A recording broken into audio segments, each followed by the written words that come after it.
Using merge feature, you can merge the content of different cells into one cell.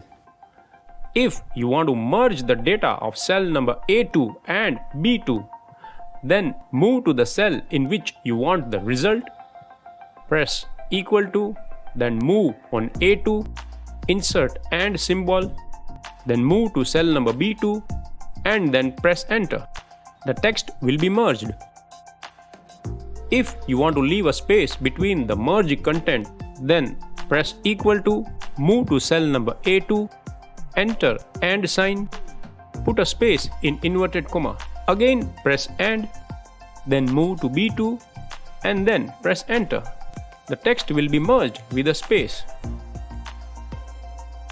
If in place of space you want any other specific text or any other special character, then in place of space in inverted comma, enter the desired text or the special character which you want. In this example, we have merged text of two cells.